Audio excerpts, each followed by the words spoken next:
Christmas Eve, my goodness, were all of you here? Wow, we had nearly 300 people between the two services. And in fact, the first service was so crowded that Cal was hanging from the roof back there trying to get another video monitor so people could see decently. About what, 5 minutes before church you were doing that? Yeah. So it was fun because it felt like two Christmases ago before COVID.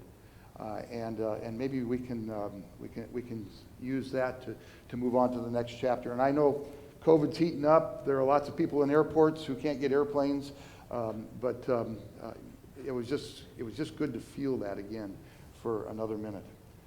So we are in the middle of and Angie, could you put up the graphic?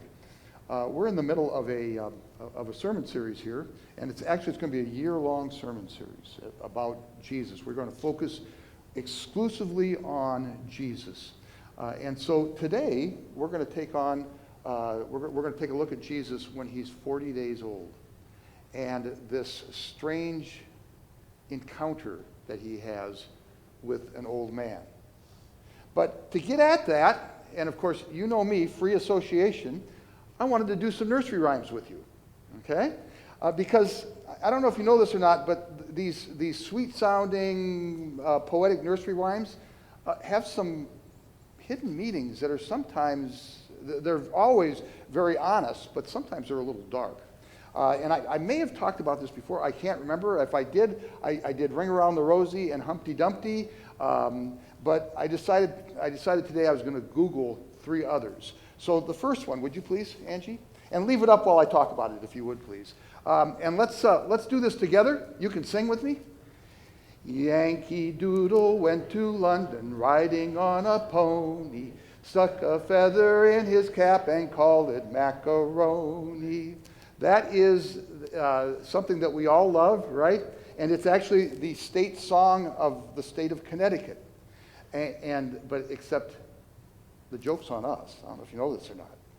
This was put together by British soldiers who, during the French and Indian War, noticed that the people that they were fighting alongside, the colonists, were disheveled and disarranged, and quite frankly, they weren't quite as good as these British regulars. And so then comes along the Revolutionary War, and they sang this song, made this song up to mock us. So Yankee was a derogative term for those of us who lived in the Americas. Okay? A feather in his cap. But Yankee Doodle. Doodle, I forgot about Doodle. Doodle is a word that means not the sharpest tool in the shed. Okay? You getting this so far? So he stuck a feather in his cap and called it macaroni. Macaroni is not what you're thinking it is. It's not mac and cheese. It's not pasta. Macaroni was the name of a prestigious British company that made beautiful wigs for men. Okay, so here is this Yankee simpleton who rides into London on a pony, and he thinks that he could just stick a feather in his cap and it would be as good as one of those wigs from the macaroni company. Okay? They're just making fun of us. And by the way, if any of you are fans of the New York Yankees, I hope I've cured you now. So, next one. Let's take a look at the next one, please. This one is, Baba Black Sheep. And by the way, this is a protest kind of nursery rhyme. So, sing it with me. Baba Black Sheep, have you any wool? Yes, sir, 3 bags full. 1 for the master and 1 for the dame, and 1 for the little boy who lives down the lane. Then we can finish it off, right? Okay, so once again, it's kind of a fun little nursery rhyme. It's got a great meter to it. However, this was written in the 13th century, mid-13th century. Edward was the king, and he had a little war going on in the Middle East that he had to pay for.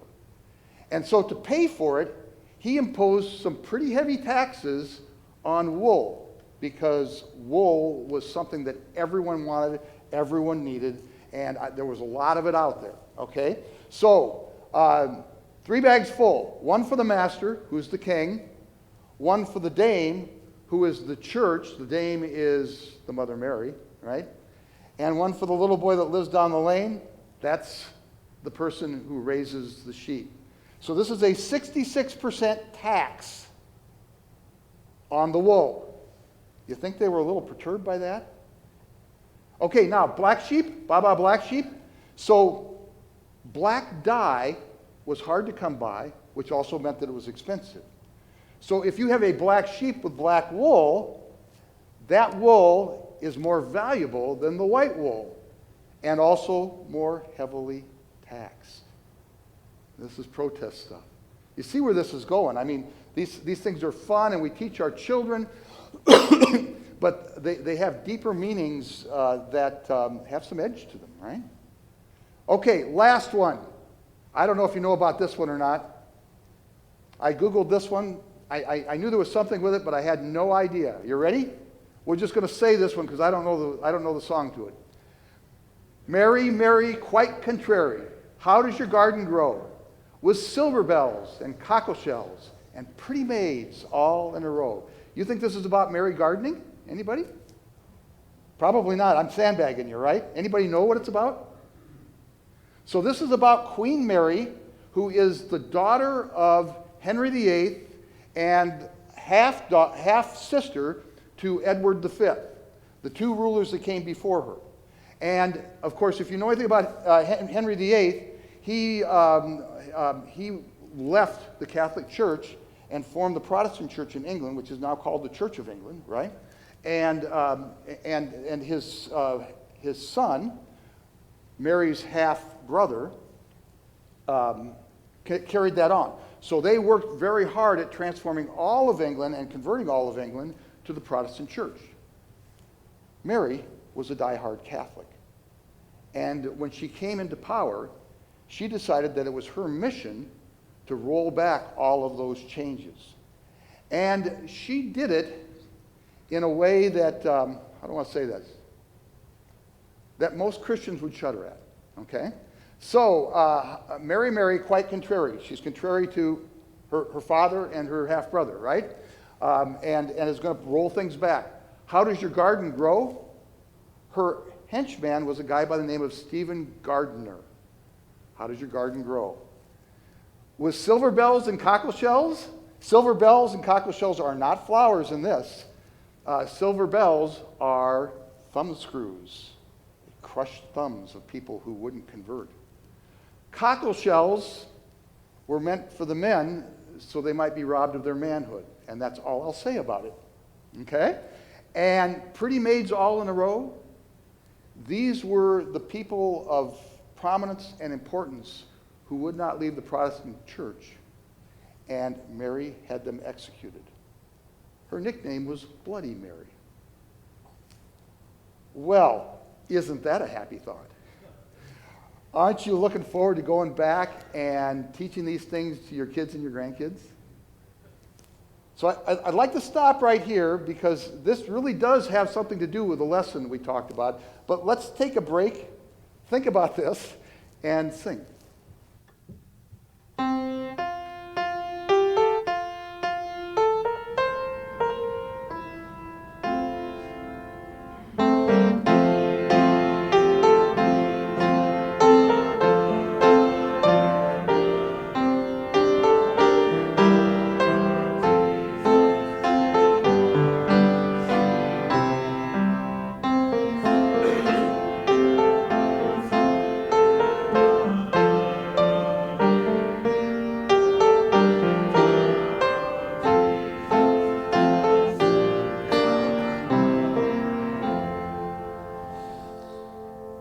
Okay, honest messages, edgy messages, couched in beautiful language. Nursery rhymes, right? Well, we have kind of a Bible nursery rhyme today, and it starts with Mary and Joseph. As you know, and we're in Luke chapter 2. By the way, Angie, thank you for reading. Mary and Joseph are faithful and devout Jews, and so they do what the Jewish faith requires of them. At 8 days, Jesus is brought to the temple, and this is his naming ceremony, and he is circumcised, and they give him the name that the angels told Mary to give him, Jesus. So now at 40 days, there's another duty to perform, and that is Jesus is the firstborn male in the family. And so every firstborn male is dedicated to God in every family. And so Mary and Joseph come back 32 days after the naming ceremony, 40 days, he's 40 days old, just 40 days, and they bring him in for this ceremony. And there is someone else there that day, a man by the name of Simeon, who is a prophet, and he's very old, and he has been promised by the Spirit of God that he will not die until he sees God's salvation, until he sees the Messiah, the King, with his own eyes. And so they're in the temple court, and here comes Simeon. And by the way, I don't know how many people knew all of this, but I'm pretty sure Mary and Joseph, they may have recognized Simeon as somebody of note, certainly an old man and someone to be respected, but I'm quite sure they had no idea that he'd had this conversation with the Holy Spirit, and that's why he was still around. So here comes this pretty much complete stranger, scoops up the baby Jesus in his arms, and sings this song. Angie, would you please? Say it with me. Lord, now let your servant go in peace, as you have promised.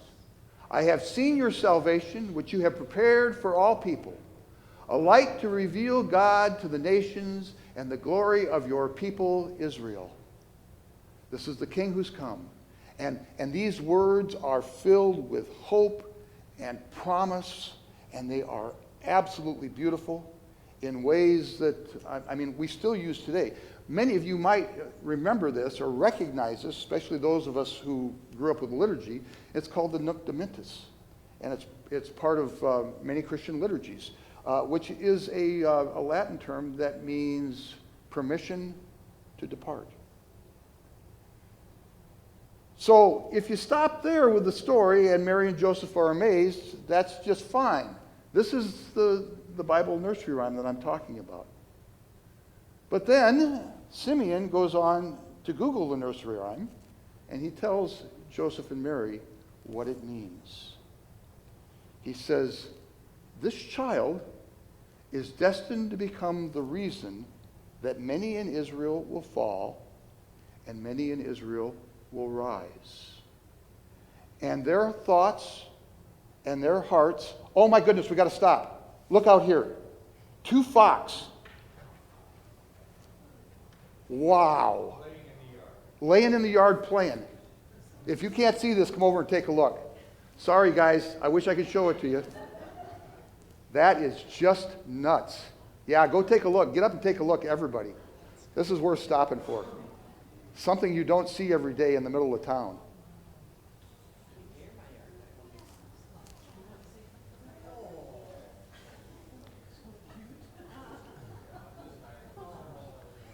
Well, it doesn't. I can figure it out if you want me to. I was just asked how this ties into the sermon. Oh, look at there. They're sparring. Oh my goodness. Yeah.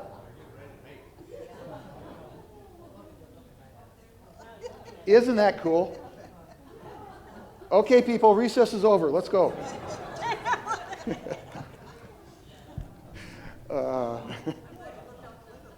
I just happened to, you know how I do. I scan the crowd, and I went a little further, and they caught the corner of my eye. Now I got to remember where I was.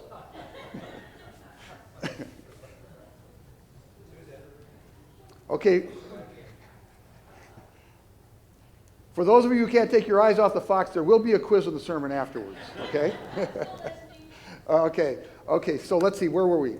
So Simeon Googles this for them, and he tells them, what this beautiful, hopeful nursery rhyme of the Bible means. And I think I said this, This child is destined to become the reason that many in Israel will fall, and the reason many of them will rise. And whatever is on their hearts, whatever is on their minds, will be revealed to them. Good or bad, different or indifferent. And then he goes on to say, Mary and Joseph, your hearts will be pierced. So Mary and Joseph have come to present Jesus, the firstborn, to be dedicated to God. And this is a happy occasion, or at least it was supposed to be a happy occasion, very much like a baptism is for us. But then Simeon Googles it. And this child is going to be the king, and this king is going to come and turn the world upside down. And he's going to pierce the hearts of those who care about him and love him. That's the meaning of the song that we just read. When we think about a king, we think about someone with glory and honor, someone who will lead us well and lead us in ways of hope and peace. And certainly that is what Jesus does. But this is a king who is coming in a very different way. He is coming so that you will see who you are, so that you can look in the mirror and not just see what's on the outside, but the thoughts of your hearts will be revealed, to see deep inside where there is trial and trouble and hurts and grief and mourning, and maybe in some of the ways that you don't fit in with everyone else but you so desire to. Or maybe it is you are sure the world is supposed to go this way, but this king says, no, we're going this way. And you are so convinced that you think this king is wrong to the point where you are going to fight him. Because that's what's happening. We're going to talk a lot more about that later on. Because what many people in Israel wanted at that time, just like we do, is they wanted a king that was going to come and rise up and kick the Romans out. He wanted a king of power and might with swords and spears to do things the way that they thought it should have been done, that they believed it should have been done, and that they had taken their Bibles and read all of those things into it. And Jesus says, no, that's not the reason I'm coming. I'm coming for a different reason. I'm coming for the falling and rising of you. I'm coming so that you might be revealed in yourself all that rests deep in your soul, in places that no one else ever sees. You remember that old confession of sins we used to use? I confess that I have these secret thoughts and desires which I cannot fully understand, but which are all known unto thee. That's what he's talking about. And he doesn't do it with power. He doesn't do it with might. He doesn't do it with purple robes and massive armies and gathering up a government to make decisions in the best interest of his people. No. He comes as one who loves you so much that he falls and rises himself. He loves you enough to die for you, so that in that death there would be resurrection to a new and different kind of life. We will be talking all year about the transformative power of the Christian faith. And that's where it begins, right there, in death and resurrection. And it has been foreseen by Simeon, this old man who's been waiting for the hope of Israel. And now that he sees this, he Googles the nursery rhyme, and he tells us what's going to happen. And it's hard to hear because people are going to get hurt. But you know, if you're going to defeat the evil of this world, and if you're going to change the world and make it new, you got to go through the messiness. And that's what our King does. Let's stop there and sing.